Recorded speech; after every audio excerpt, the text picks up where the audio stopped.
Welcome back to another episode of Chalk Talk. Today I have two of three deep covers finest. I don't know if like on Wednesdays maybe Carrie's out the group, and like on Tuesdays Mike out the group, but we got a constant thing. That's Chris, just joking, and I got Mike with me as well. So I'm excited to get into this tape and see what went right and mostly what went wrong last Monday versus the Detroit Lions. So welcome back, fellas. I appreciate y'all for coming through. How y'all doing? Doing good, Coach. I guess it's like a big brother situation. He voting us up out the house on different days. Ooh, we were both out last night. Oh, right. Yeah, y'all was the outcast last night. Exactly. And I still didn't see Demon Slayer. Twice I've been trying to see this movie with my daughter. And first time she got sick over the weekend. And then last night something came up with school that we had to run back up to the school and she left her phone or something. So is that anime? Yeah. Okay. Yeah, she's pretty good. She's a big anime fan. She's a big Gotcha. Like real quick before we start, when we first moved here with my wife, and we old school folks, everything that's drawn is what? When drawn on scripted stuff is cartoons. Oh yeah. And so we messed around. My wife messed around and called some. It wasn't Dragon Ball, but it was some a cartoon. And so I was like, it is not a cartoon. They serious about it, man. They are serious about it. And and like I don't know all the names like she know, but I try to just follow it a little bit. So if she into it, I try to get into it too. Feel you. On that note, where my two Mets fans at? They with their mom. Okay. Just checking because we going through it. We going through it right now. We in control, but these last 2 months been horrendous. We going to a movie night that the minor league team is doing. The Mets minor league team. Syracuse. No, Brooklyn Cyclones. They're doing like a family movie night where you get to watch. They're doing Lilo and Stitch, and they're gonna put it on the big screen, and you can watch it on the field. So we're gonna do that Friday night. Okay. Cool. That sound dope right there. Yeah, man. So, all right, family time. Oh, there you go. There you go. Taking the ratchet to the park. But give me one if you can. Let's get on into this debacle from Monday night. Mike, I know for sure 1, 2, 3, 4, 5, 6, 7. Yours are first this time. I'm sitting there looking at all of them with a little description. So yours first this time. Okay. And so this really is for two different sets of people. Members, if they paying attention, we live right now, I think. But I got to go back and doctor it up and then put it on YouTube. So if you catch me talking to two different audiences, just know it's one video, same two purposes. All right, you ready? So y'all can see the screen good? We good? Yeah, I'm gonna see this. Right. Everybody watching this, I'm gonna be shaking my head a lot. I don't want you to think I got the Michael J. Fox. It's just this is ugly. Okay, this is the first fourth down in the game. All my clips have that theme. They're either a fourth down or a third down. It's a money down. I got a theme too, Mike. Okay, yeah. Okay. So what was really cool, you can kind of see it right now. We talk about a little bit from the back end too. Right now, you can see Goff changing the protection. I love how he did this. Right, this was masterful. But anyway, Ravens man to man, cover 0-ish look. It wasn't really cover 0, but 0-ish kind of look. And you see the little out route to St. Brown, Hamilton playing off, and I think I talked about that with you guys in the chat. Like, not really crazy about that part of it, but check this out, Mike. I think I see what you're talking about. Yeah. Watch what he does. So, right here, all of them pointing like they sliding their left. They're going full slide left, right? He sees something. If you go back even a little bit further. He sees something. The line sees something, and he sees something, and then they all decide, okay, we're gonna check this play, and then you're gonna see Goff check, and he's even gonna get the running back reset, right? You're gonna see LaPorta shift, and LaPorta's kind of a little discombobulated. He's not quite sure where to line up, but Sewell is actually gonna get him right. Sewell's gonna be like, no, over here. And they full slide this thing to their left, which is going to leave Marlowe one-on-one with Gibbs. Gibbs has got to come all the way across and pick up Humphrey. He does a decent job. I got you, Mike. So I'll speculate why they changed. Okay. The better matchup: linebacker versus running back, or running back versus DB. Yeah, for sure. For sure, you'll take that every time. So they get that matchup, gives him time, gets the ball out. They convert on 4th and 3. This is the play in question, ain't it? That's the one they was talking about. The twerk in question. Yeah, where the dude said he took his parlay money and was throwing it at his Did you see that clip, Chris? Yeah. Mike sent it to us. So Montgomery. That's Montgomery, yeah. Montgomery, he's a wild boy. I don't know if you watch that whole thing. I watched the pivot he's a wild boy. when he was on there, and I realized Montgomery had been from the trenches. Yeah, he's a wild boy. That's all I'll say about that. So yeah, that was that clip. I don't really have a whole lot more to say about that one. Okay, this next one, I think this is a 3rd and 7. Obviously, they're backed up, right, on their 5. You're gonna see more pass protection checks. You'll see it better from the tight shot. He literally is telling Montgomery like where the threats are coming from. You're gonna see him point to like each gap, like, okay, he could come here, he might come here, he might come there. And he is literally walking these guys through it. Watch this. And he's like, look, all right, there. Okay. There. So one of those 2 guys come, I'm gonna be hot. Right. Rowe comes, he slides over. Rowe tries to pick the center. But Montgomery is there, and obviously, if that had more time to develop, you'd love B. Wash on a running back, right? You'd love your DT on a running back. But, Goff obviously knows, like, hey, I could be hot, and I need to get this ball out if certain people come. And so you're even going to see Teddy add late, right? Because I think Teddy's on the back, and I think once the back steps up to help on that little inside game between Rowe and Washington, Teddy just adds on, right? But Goff knew he was hot. Yep. Well, and then LaPorta just big boys Starks. That's a big boy block by Montgomery on Rowe. Yes. He yes, it the is. hell out of Rowe. Mm-hmm. Their backs were good in pass pro pretty much the entire night. Pretty much the entire night. But yeah, this is I think I also talked about how a lot of their young guys, a lot of their rookies, it was kind of a classroom session. At times for them last night. Class was in a session right here on this because you're manned up with LaPorta, and there isn't anything shifty or trying to like trick you about this route. I'm just gonna run right up on you, be more physical than you, and then turn around and catch the ball. Chris, what you notice about all them jokers I highlighted? Rookies. Exactly. The beginning of the game, you got rookies in there playing key roles. I know they got no choice right now. Yep. And what LaPorta did, imagine a high school Jeffrey Simmons doing that to a bunch of 16-year-olds. They used to tell that man, go to a certain spot and just push him out the way. And when he pushed him, it wasn't this little push like LaPorta gave. They probably went flying. They went flying when he put his hands on him. All right. We pulled up to that 7-on-7 and saw Jeffrey Simmons. We were like, hold on, he ain't even play offense. What y'all doing? It's like he play offense today. Right. This is your 3rd one. Another 3rd. This is 3rd and 8. This is going to be another completion to LaPorta. This one, I think somebody's wrong in coverage on this one.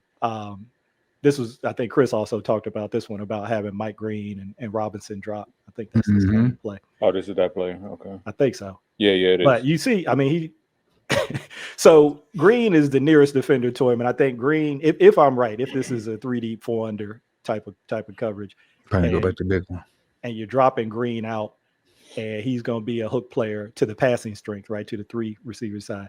And then I don't know if Starks was supposed to be the hook player to the weak side, and T-Rob, I think T-Rob typically when they drop out like that, he's dropping to like the flat. Now he could be dropping to be the other hook player, and I'm not really sure. There wasn't no threats down there. He could have hooked to flats, and since he had no threat, he just sat. Right? Because I don't know what Starks is.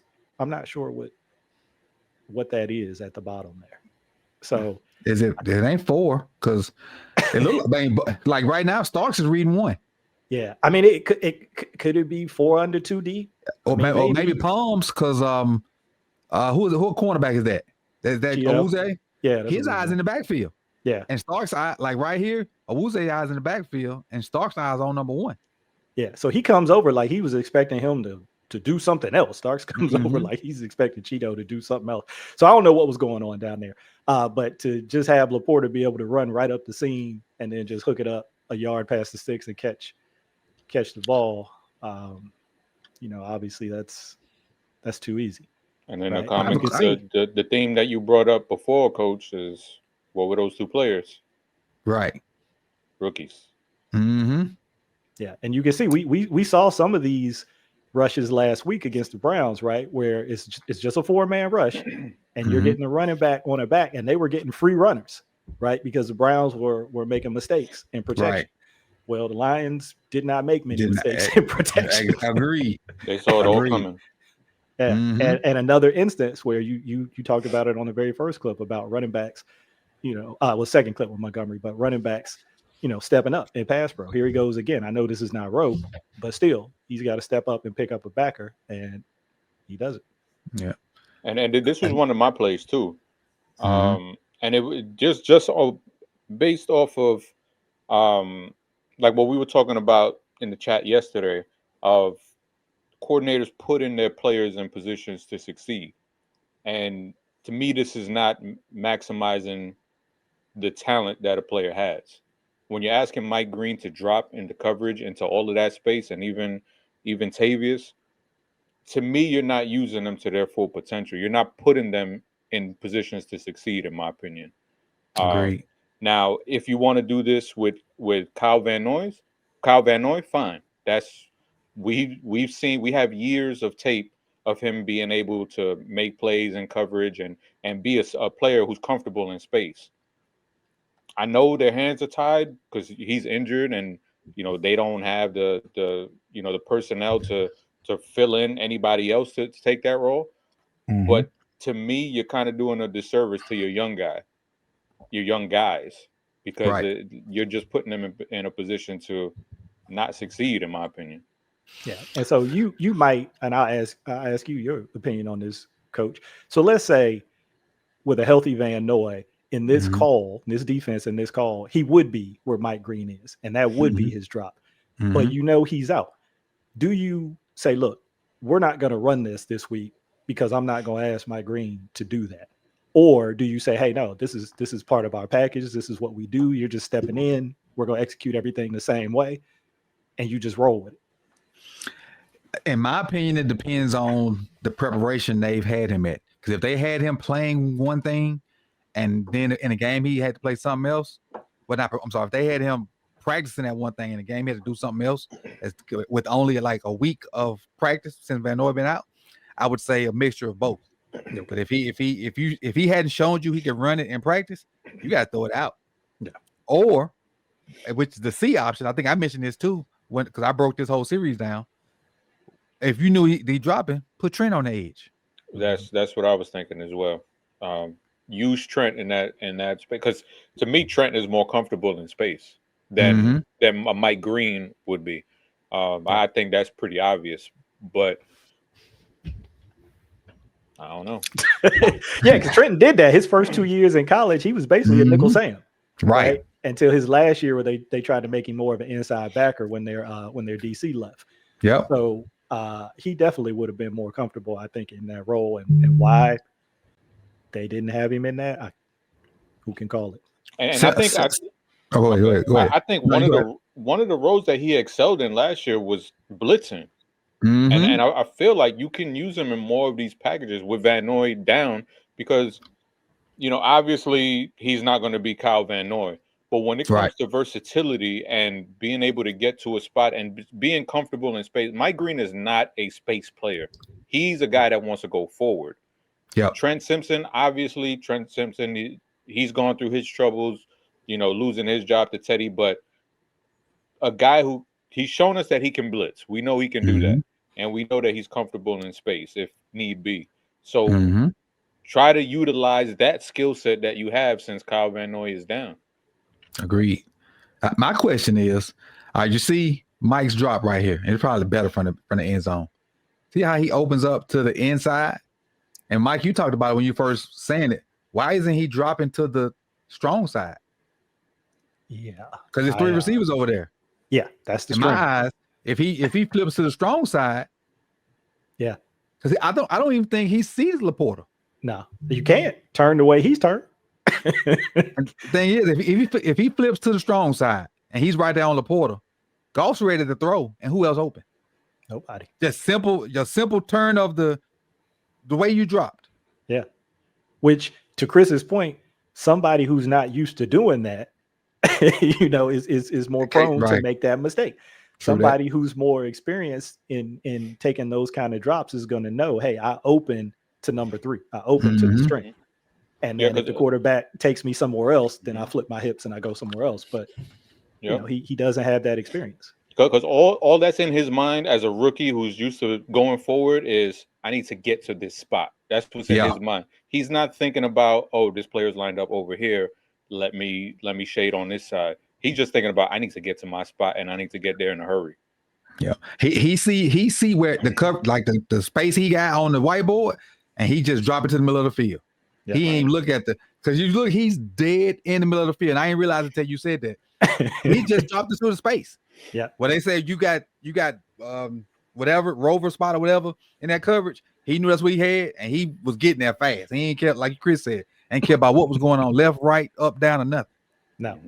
And like you said, that's just experience, right? Because a more experienced player is going to know it's more important that I cover somebody than just get into a spot and cover grass. Right. That's one of the cardinal sins in defensive football, covering grass. That's what those offensive guys want you to do. Absolutely. All right, this is the 4th and 1. I just put this on here because I love option football. So this was a little bit of an option concept here. It was nasty, boy. Yeah. It was nasty. When they scored there, and I was watching, I say, all I can do is tip my hat to you. That's a good call right there. Yeah, John Morton, their OC, he was in his bag with some of these 4th down calls and some of the things they were doing in the red zone. He was definitely in his bag on this one. And at first, I thought B. Wash was going to get into the backfield. You see him come off low, but he kind of loses his balance. And I think the center, I think it's Glasgow. No, I'm sorry, not Glasgow. It was the right guard. Just ends up like shoving him down. I thought, maybe he's Rutledge or whatever. Then. I'm like, maybe he's going to get there and kind of disrupt it a little bit. And you can see how quick St. Brown got rid of the ball. And he talked about that too on his podcast today, because they were clowning. They were like, you couldn't wait to get that ball out your hands. and he was like, no, I couldn't wait. And if you go back and watch the play before, they actually broke down some of these plays in this game. We don't have it on here. I don't have the clip, but the play before this, they ended up calling a timeout. I think he said they were going to call it on that play. No, they checked. They were going to call it on that play, and they checked into a sneak or something like that. They did. They basically had it up. I talked about the sneak today too. We played with two twos or 2 1s, and all he had to do was kick people out. The center had to kick one way, the guard had to kick the other way, and Jared Goff just dove. We have like they got a nose in the situation now. They were in something in 1 or something like that, and they ran the sneak because that left bubble was wide open. So they had it up the play before, and then they got out of it, and then they came back to it here. And also on the podcast, he said they've had this play installed since they drafted Gibbs. This is the first time they ran it in a game. Damn. It is nasty, boy. Yeah, he talked. We'll see it later, but he talked about that insert play too on the last 4th down. He said that's another play that they had in for a long time, and they had been trying to call that play throughout the game, and they checked out of it like once or twice, and then they finally called it up in that last situation. Being lying, I ain't talking about Ben Johnson gone, stealing my stuff. I need reparations. All right, so this one is 3rd and 5, and this gets into more situational stuff, right? This is in the 4th quarter, a little under 9 minutes left. This is the one where Goff tries to run and then decides he wants to throw at the last minute, and he throws incomplete. But what was key about this to me was, so as poorly as the defense had played against the run, they get this stop, right, on 3rd and 5 with, like I said, just a little under 9 minutes left. It's 28-24 at this point. So you get this stop. Lions got a punt. get the ball back to the offense, right? What happens on the next play? Fumble. Right. So this one, I didn't put this clip on here so much to like highlight anything special or whatever that they did on defense. Just that, look, throughout a game where they really were struggling, there was a couple instances in the fourth quarter, and I think the next play is going to show another instance where they got stops, right? They got stops that they needed to get the ball back to the offense, and the offense wasn't able to take advantage. Mm-hmm. I see a pass rush move. It ain't work, but at least I see one. Yeah, Fub is going to throw some moves now. It ain't work, but at least I see somebody trying to do something. He won with that spin, I think, earlier in the game. I might have one. I might have one. Yeah, that one he was kind of spinning in place like a top. Okay, so this is 3rd and 21, right? So fumble, Lions get the ball on the 16. They get a face mask penalty on 2nd down against left guard, I think. So it knocks them back a little bit, and they get in this 3rd and 21, right? Tried a little goal ball against Tesla to Wiggins, and that was dead. I think Fub is unblocked on this one. This was one of the few times where they did have some little hiccup in pass pro. So he gets a free run. Yeah, he couldn't believe he was unblocked. And I think they had a screen up top to the other side too, because he looks that way, and then he just chucks the thing up there. But the significance of this play again is, okay, so sudden change situation right after the fumble, ball on the 16. Lions commit a personal foul penalty on offense, helps pick, knock them back. You get to this 3rd and 21, you get a stop, force them to kick a field goal. Okay, now it's 31-24, 1 score game, right? 6 minutes, about 6.5, 6 minutes, 30 seconds left, something like that. Offense gets the ball. What do? Lamar takes a sack on 1st down, or gets sacked. I know y'all might talk more about the sacks than I did. Get sacked on 1st down, and the offense goes 3 and out. Yep. So we can certainly criticize the defense because it's warranted. There's plenty to be critical about in this game. But in moments in the fourth quarter when they needed to get stops or in a sudden change situation, limit the damage, they did it. And they got the ball back to the offense, and the offense was not able to capitalize. True. That stuff goes unnoticed because of the numbers. Yeah. So I like looking at the situational stuff because I'm just like, the numbers are important. You and I talk about all the time. It's film and numbers. Both things go into it. But you also got to look at situations and say, okay, well, as bad as they might have looked in these other parts of the game, did they still have an opportunity to help us win the game? And they did. And they did their part. But the offense wasn't able to uphold their end, even though the offense had done things early in the game to really keep them in the game, because the defense wasn't. So it's kind of like what Kyle Hamilton said right after the game. If it's not one thing, it's another. And that's true. When you watch the tape, it's like they just can't get everything clicking at the same time.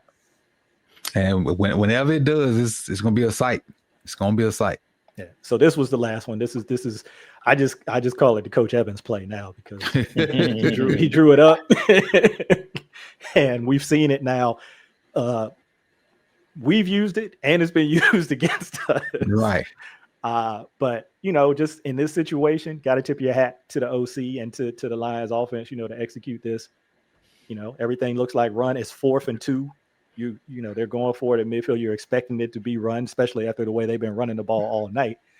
You get the insert from St. Brown, right? Looks like it's going to be insert block. And nope. Releases on corner, fade, whatever you want to call it. And it's a perfectly thrown ball. Perfectly. Even with Humphrey kind of disrupting him a little bit at the line, and they declined that. They did call that a penalty, but Lions declined it, obviously. It's still perfectly thrown ball. So I get it. Everybody's selling out to stop run. I get why Humphrey reacted the way that he did. But it's just they had opportunities, man. Even with the way that they struggled, they had opportunities.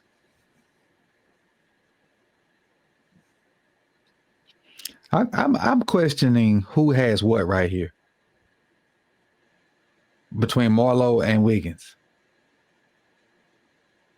Because Marlowe, look like he's going. I know he's waiting on a run, but he ain't on nothing else. Did they switch? I didn't see them make a call or nothing. I think they ended up switching. Switch back. Yeah, they ended up switching at the end because either Nate just caught looking in the backfield, and just like gets his hands on somebody. So that's a good catch, because that, who knows if that was even Marlon's man at that point. Right. It's That little hesitation was all they needed. Yeah, that was, and again, that's another part of the design of the play, right? Is to create confusion. What I would love for other fans to realize that even when our players get beat, other teams have really good players too. So it ain't just Marlo might be that trash. Amon-Ra St. Brown is one of the best receivers in the game. Yeah, he's a problem. Yeah, exactly. He is a serious problem if you don't come correct against him. And we saw all night, whether it was St. Brown, whether it was Jamison Williams, he made a couple plays. Fortunately, nothing deep over the top, but a couple plays downfield. We saw some of the key plays that LaPorta made, converting the backs. We know what the backs did. And then Goff, again, it wasn't no like bombs away situation, but he was efficient. Yeah. And he made the plays when he needed to make them. So you just got to keep in mind, I mean, this was, I know this is 2025, not 2024, but the Lions, I think, were the number one scoring offense last year. I think the Bills were 2. And then coming into this year, right, if we want to say, hey, why are we talking about last year? This is 2025. Okay, coming into this year, even if you take out the Ravens games where, Ravens gave up a bunch of points to both of those teams, they're still both top 10 offenses. Yep. Against the other two teams that they've played. So you're not playing the little sisters of the poor when you're talking about losing to the Bills and losing to the Lions. Again, that doesn't excuse the mistakes and the poor execution and questionable coaching decisions, right? All of that is still going against you, right? You still gotta wear all of that. You gotta own it. But you do gotta add in that context of you going up against some of the top teams in the league, and they get paid too. Exactly. Well, my theme is Lamar Jackson. First with the good. Oh, that's your last. Here we go. It's so much that went on in this game that I forgot this play even happened. This the Bateman touchdown? Yes. I love this one. Yeah, this was sick. This was sick. One of my clips too. Look, what I like about it is we roll right so much that the entire Lions defense is already going that way with no real threats. What threat is back there behind DJ Reed and all of them going that way? Nobody. Kohler can't even get off the line. Right. Because they know what's coming. Yeah. Or they thought they knew what was coming. Yeah. So. And I think this is from the failed fourth down from earlier in the game, where Lamar was. I think he faked the run and was going to throw it in the end zone, but I think he ended up fumbling, because Henry was wide open on that side, on the same side. When they rolled out, Henry was wide open. I think Monken probably saw that and he was like, "Okay, we're gonna get him rolling that way, and we're gonna have somebody waiting there." And I think that's something that he kept in the bag. And you didn't get to see it, I think, because Kohler basically got dropped at the line or shortly off the line. But I think that was going to be a mesh-like kind of design, right? It's supposed to look like Bateman is coming either on the high cross or the low cross, and then Kohler's going the other way. But it's like a mesh whip. So instead of crossing, you stick your foot in the ground and you pivot back out, right? So again, to your point, Coach, you got the backfield action from the QB that's getting everybody to move, and then you've got the action of the receiver that's like, oh, this is mesh. He's coming to this side anyway, but nope, he pivots back out and easy touchdown. And high low the corner. To me, this is who they should be.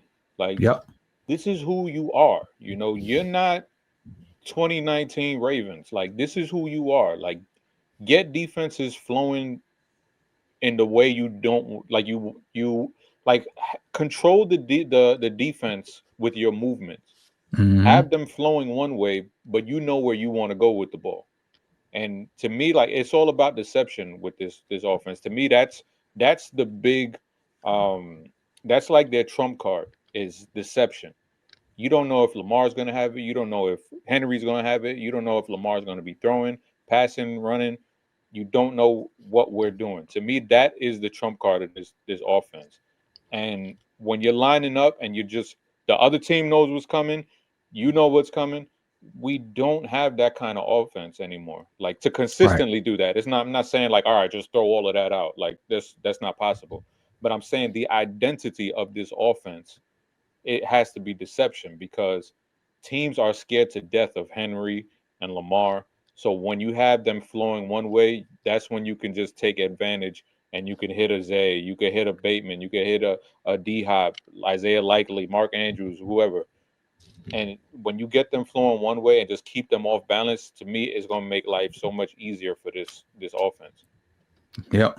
I think spreading them out a little bit more, especially since you don't have a card, will help. Just go ahead and just be true 11. Get more people out the box so Lamar can make decisions faster. Mm-hmm. All right, next one. Still working with the good of Lamar Jackson.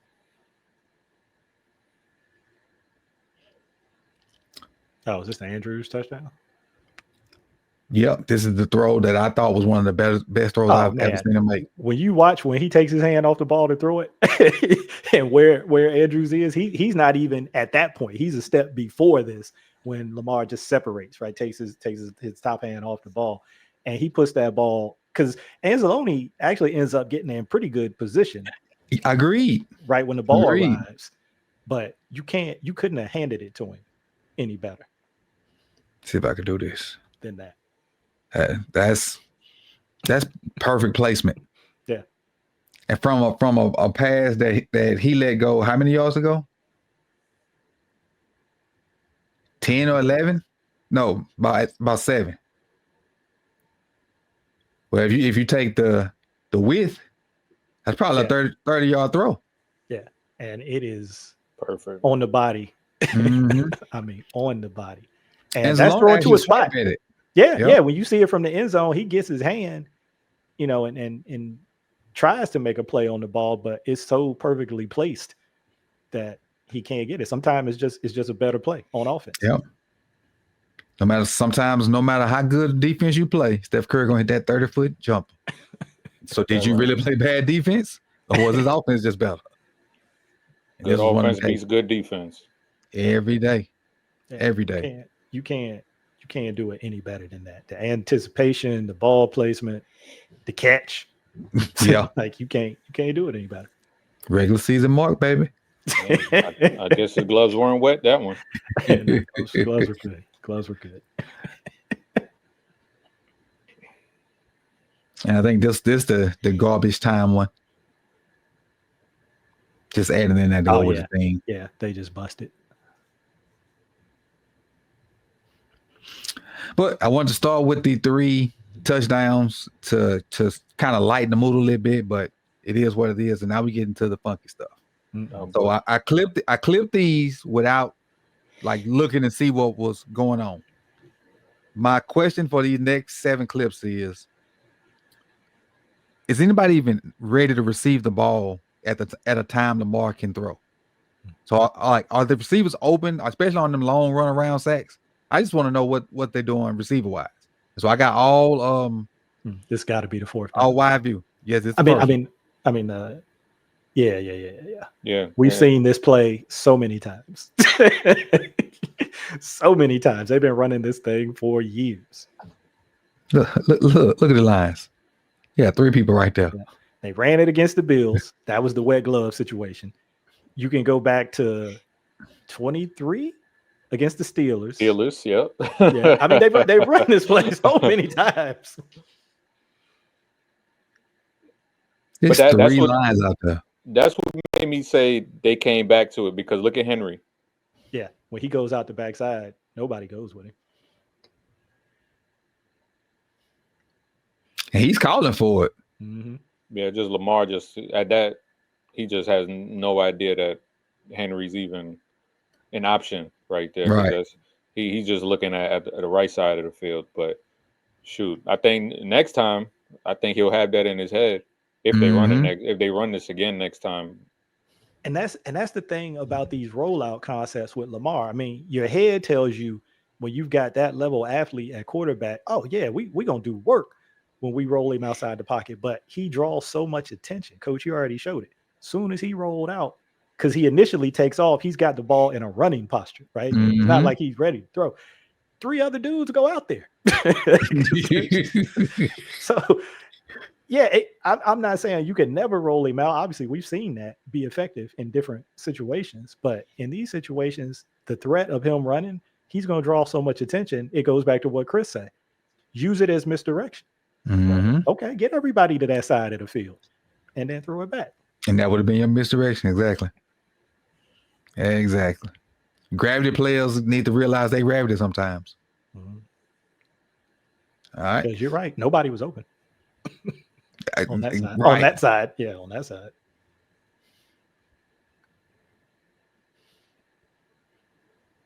Oh my gosh. So this one was where I thought he was going to throw the 50-50 ball to D-Hop, but then that's him on the bottom, right? Yeah. D-Hop, I think Hutchinson takes that inside move, and I think he's like, oh, he might get a hand up or something like that. But I thought he was going to throw it because Terry Arnold. This is the one he talked about. Yeah, he got a podcast with Pat Surtain. So he talked about this, right? He said he wanted him to throw. Of course, he talking cash at that point. He ain't want none of that. But right there, I'm like, I think you can just get that ball up, right? Yep. Because if you let it play out, this is going to be a penalty. I mean, look, he just grabbed him. He just straight grabbed him. If he doesn't catch it, I mean, with D-Hop, you never know. It might be a touchdown still, but at a minimum, that's going to be a penalty. And you got to realize with D-Hop, this is his advantage. Scramble drill with that young buck, that's not going to work unless he just make one of them crazy catches. Yeah. So I was trying to figure out why Lamar held it. And the only thing I could think of was that inside move from Hutchinson kind of gets in his vision. I don't know. You see, Mike, we do O-line. Chris, you do O-line stuff. When is your inside foot move like that from Rosen-Gardner? Look at that. Slide to the left. Try real smooth now. He looked like he got his boots on the ground or something going on. He just need a fan in his hand.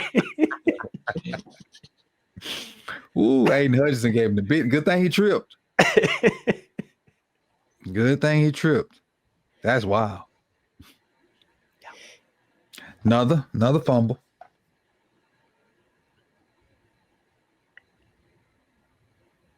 I'm sorry, not fumble, sack. Another sack. Play action. Linebackers bite. No. No. and you got an unblocked dude. So yeah. Wait a minute. Why all 3 linemen turned that way? Why we see they butt? And this ain't no rollout. Yeah, I'm not sure what's going on there. Yeah, I don't know what that's about. Did Bate keep running across the field? Yes, I think. Let me see. Eventually he stopped, but he stops, but it's too late at that point. Yeah. But I think the only reason he even stopped because of Lamar getting tackled. They're starting to break. He's starting to break. Yeah, because that's about your only option on that play is he's got to sit that thing down on that left hash, maybe even a step before it. Because I tell you one thing, some quarterbacks will think I could feather this to the tight end. You don't want to feather nothing around that young fella right there. No, who's that? Branch? That's Branch. Branch, yeah, because he's going to get it. I mean, he almost had one. Oh, that's that play. I don't know if anybody clipped it. That is a thing. I didn't get that. That play is a thing of beauty. He baseball turns on that thing. I'm like, good Lord. Split the verts. Yep.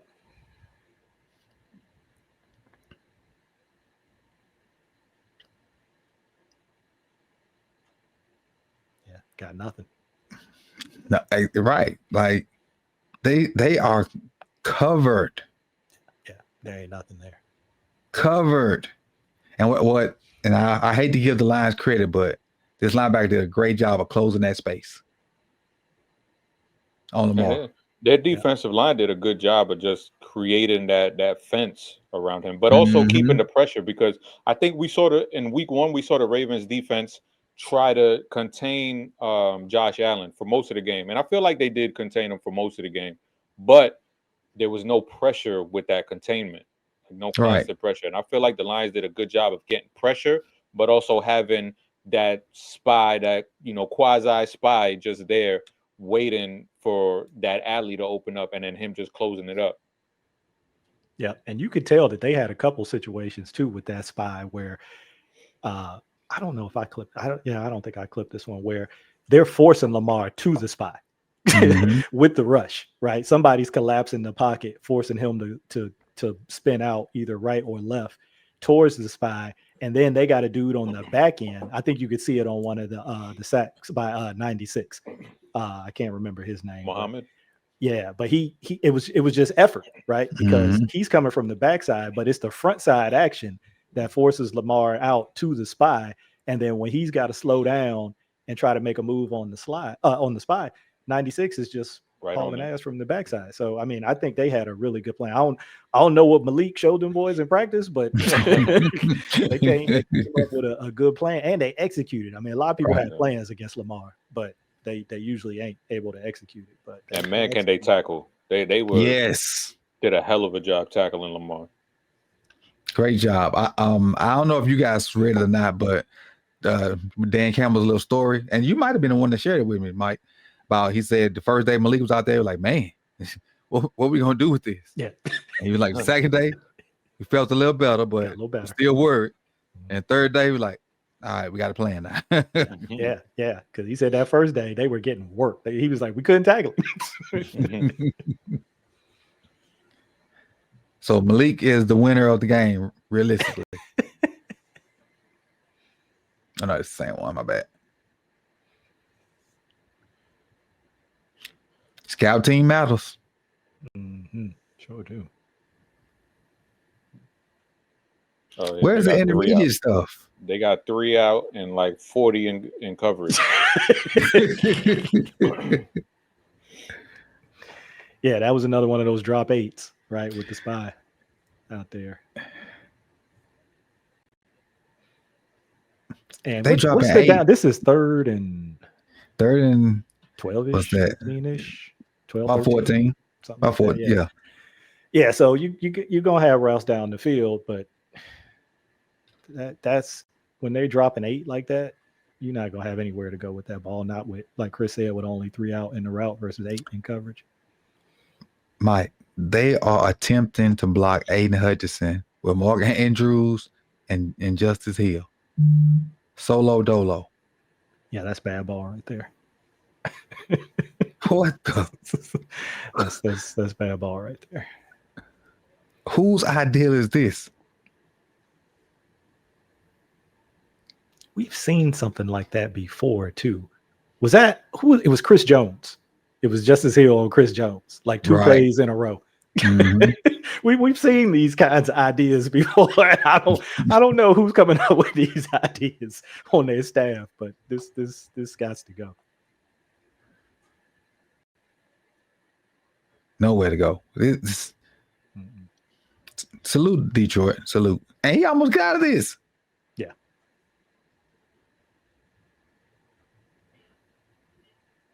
Yeah, because he's Houdini. I mean, that's even when he has no right to make a play, he still almost finds a way to make a play. Most of the time, he makes the play. But like I said, Detroit just, they execute it. You got to tip your cap. These route combos versus you just got to have something intermediate or something hot. If they bring something. Yeah, because sometimes in those situations, you got to throw short of the sticks. I mean, I know everybody said, you got to throw to the sticks. You got to throw to the sticks. Well, they know you want to throw to the sticks. That's why they got 8 people back there. So sometimes you got to throw short and see if somebody can make something happen. I mean, that's, it's not ideal, but sometimes that's what it is.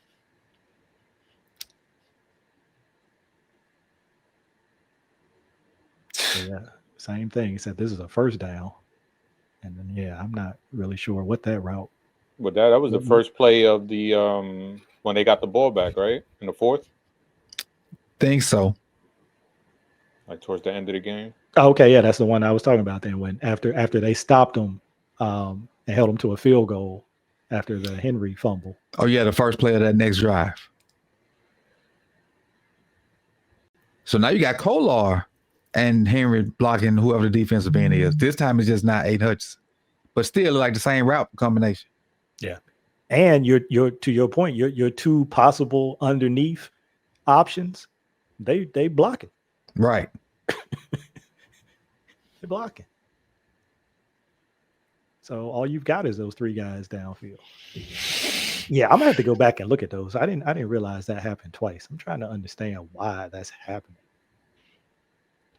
Because the entire five is sliding one way, and then the back and the tight end has the whoever the edge player is. I guess that's their way of picking. Like if you're trying to do games, I guess that's their way of adjusting to it. Yeah, so because they are bringing a couple extra guys off the left side. Okay, so they full sliding left, which is going to leave Hutchinson on whoever you're trying to. Oh, now he just runs over Rosen-Gardner. He just runs through him. But just look at how discombobulated it is compared to when the Ravens blitz, and how the Lions offensive line just picks it up and knows where they know. Like everybody seems like they know where they are. With the Ravens, it's just discombobulated. You got three guys winning right there. Yeah. And Rosen-Gardner is just like a snowball. Yeah, three guys. Three guys win.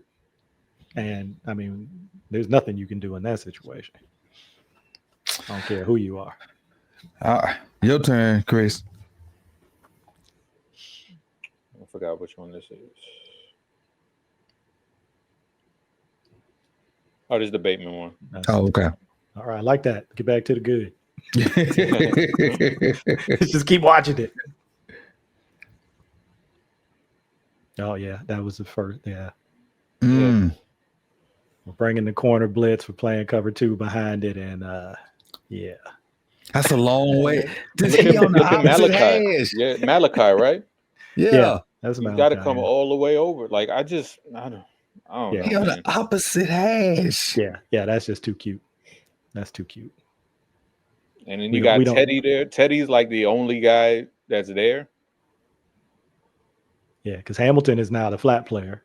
You got a deep half, and then Teddy is either got to carry that corner to try to give the safety time to get there, or get close to there. It's hard to get there from the opposite hash unless you air read. You got to be air read to get there from that opposite. So he maybe was supposed to carry that, but again, back to one of your original points. Two rookies. That's putting a lot on some. Two rookies. Yeah, that's Buchanan and Starks. That's man. They didn't go through pre-K or nothing. They went through straight graduate courses. Yeah. Which one was this one?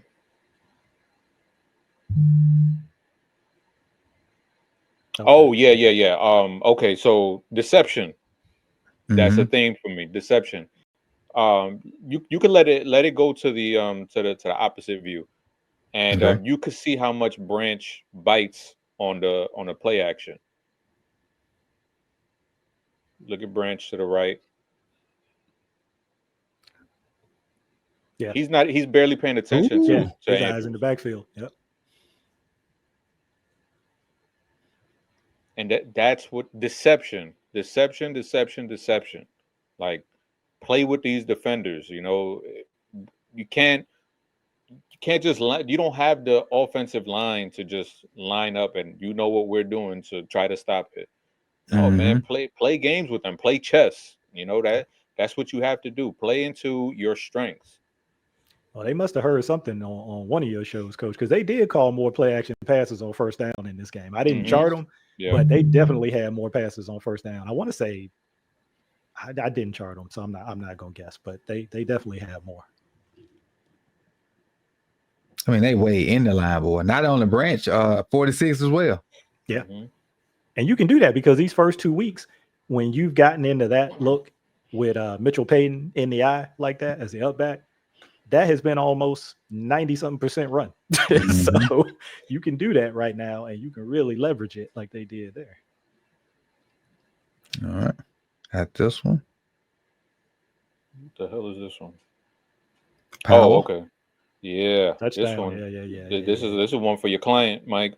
Hey, he has some moments, good and bad, in this game. So what I like from 77 is usually he's done right there. Like right there, he's done. Job done. I'm good. But in this one, he moves the feet and digs that fat bastard right up out of there. And I just want to see him do this more consistently. Look, keep them feet working. Keep them feet working. Yeah, that's right. You got strain. Right. That's a good job. Big Faalele. It's in him. It's just he just doesn't tap into it consistently. Hey, you got the clip where he was blocking two people? When he pulled and blocked two people, you probably put that. No, I didn't get that one. But he had another good play too in there. It's crazy. We saying another good play.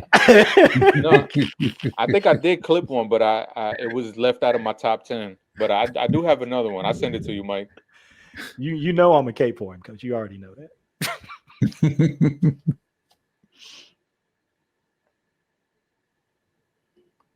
This is the one where Green and Tavius dropped. Yeah. Again, if he just opened the other way, you right up under it. Which obviously we can't see it. I mean, who was it? We used to have the practice film connect. Somebody used to drop the little practice film. I bet if we could see the practice film, he probably did open that way in practice. I know he was coached to open that way. But like Chris said, you get in the game, it's going 1,000 miles an hour. You just know you got to get to a spot. He's like, I'm getting to that spot. Right. He checked to see where it was and he got there, boy. He said, they ain't gonna give me no minus on this play. I'm getting to that spot. So I got my depth, got everything. Oh, this throw was ridiculous. Yeah, that's crazy. Arm talent. That's crazy. This is a fadeaway. Mm-hmm. That's like the sideaway. That's like the old Derek Jeter throw that he used to do. Yep. And he's hit a couple of these this year. Didn't he hit one to D-Hop? It was further down the field in the Browns game. Ridiculous. Yeah, he just. I bet it looked even crazier from the end zone. Because I thought this play was dead. I was like, oh, here go another sack. Yeah, and this is the thing, because we hear a lot of people saying Lamar has to get rid of the ball, and in some cases I agree. There's sometimes where he holds on to the ball, but that's what makes Lamar Lamar. And we've been talking about this, Mike. We've been talking about this for like 4 years. Like you don't want to contain, like you kind of want to get in his head, like situationally, like if it's third and you're about to be knocked out of field goal range, maybe don't try to extend the play. Just, live to fight another down and get the field goal if it's a critical situation. But for the most part, you got to just live with it. Like, yeah, sometimes he's going to get sacked, in these plays.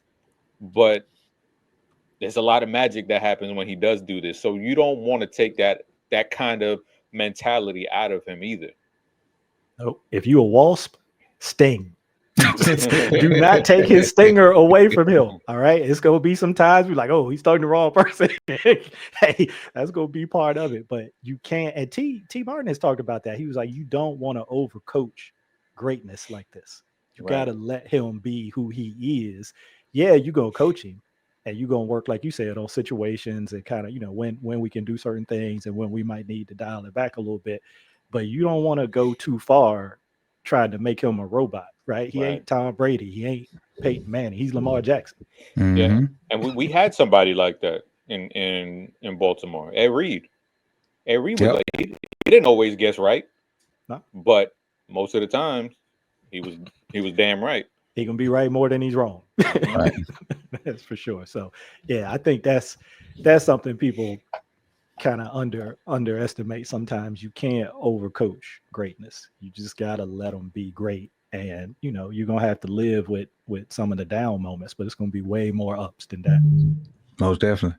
And that throw that may shoot into my top 10 of his plays right there. Just how crazy that was, and the accuracy to go with it. Oh, it's a fun play. Oh, this one, the spin move hit. You There it is.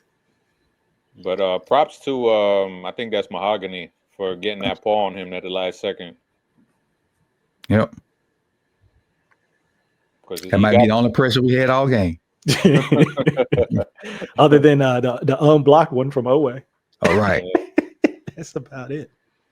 They went like about 2 hours in between pressures because that Owe one came early. Hey, that first drive, the first Lions drive, man, he had like 2 plays in a row. Yeah. I was like, okay, here goes the Owe game, and then that's it. Disappeared. Forgot he was disappeared. Oh, Hummel, yeah. Man, he should have had another one. Get another block. He was getting ready to get another block. If he didn't get tackled, he was getting ready to get another one. But like, go back and just look at the smarts from him, because he does a little and then he decides to go. That's pretty nasty there, Jake. I was unfamiliar with your game. Yeah, Jake.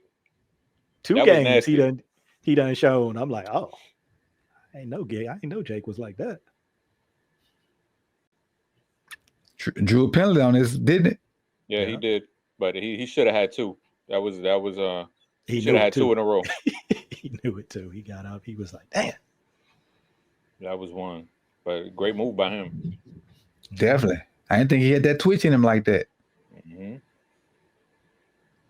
Oh, I did put it in. Oh, shit. I did put it in. Here we go. No. This is good. This is keep going. Keep going. Look. Keep going. There you go. No, because what would we see from him? He'll just stand stop. Up there looking. He'll just stop. But no, keep going. Look for some work. Look for work. Look, and he saved the sack. Look. There you go. Lamar would have been sacked. See what I'm saying? It's coming. So I did put it in here. I forgot to put that one in there. That is better. That's like game 3 adjustment you should have made, but it's better. We'll take it. Yeah. We'll take it. Baby steps. Steps. You've seen some of the plays when the other alternative choice was in the game. I saw one clip, man. He was blocking the Ghost defense team. Yeah. So it was maybe the grass is green on the side. Neither is a great option right now, but of those 2, and that's been my only point. People say, "Why you Faalele like trash? Why you keep talking about him?" I said, "Look, of the choices that are available, that's all I'm saying. I'm not saying it ain't better stuff out there on the street, but for whatever reason, they've decided not to make that move. Right. If this is what they're gonna give you, I mean, I'm just saying you can put Ben Cleveland out there if you want to. Saying, go ahead. Go ahead. Both sides of the grass have dog piss on them. On your leg. He's pissed on your leg. Both sides. Man, I appreciate y'all. This is week 3, but you gotta laugh, stop from crying at this abysmal effort from Monday. And I say abysmal, but it was a 1-score game. It's just the way they did it. They just ran it down your throat, and you just whatever adjustment you made, they weren't enough, and you just had to take it. Because once they realized they couldn't go left or right with Jameer, all right, it's David Montgomery down your throat. So, and as bad as it was, you still had those opportunities at the end of the game. Gave the offense the ball back twice, and they weren't able to take advantage. Again, I'm not going to be hard on the offense because they've been carrying this thing. Don't get that twisted. But, defense, we got to see something different, man. Mm-hmm. Got to see something different. And it ain't no easier going to see that Kermit the Frog up there in KC. And they won 2 as well. Yeah, you can say they not what they used to be, and that might be true. But I don't believe that shit. Don't sleep. Me neither. My friend was like, "Oh man, you guys are gonna kill him." I said, "All right, you must not be watching these games." You gave him the Rex Ryan. he been in blackout market. Man. But it is what it is. We're gonna figure it out, and hopefully we can have a lot more positive things to report and break down. It's always a little summer to do this in a loss, but you learn a lot when you watch tape of losses, and hopefully they learn what not to do. So hope you enjoyed week's 3 episode of Chalk Talk with Chris Just Joking and Michael Crawford from Deep Cover Podcast. On behalf of those two fellas, we are out. Peace and love, y'all. Peace. Deuces.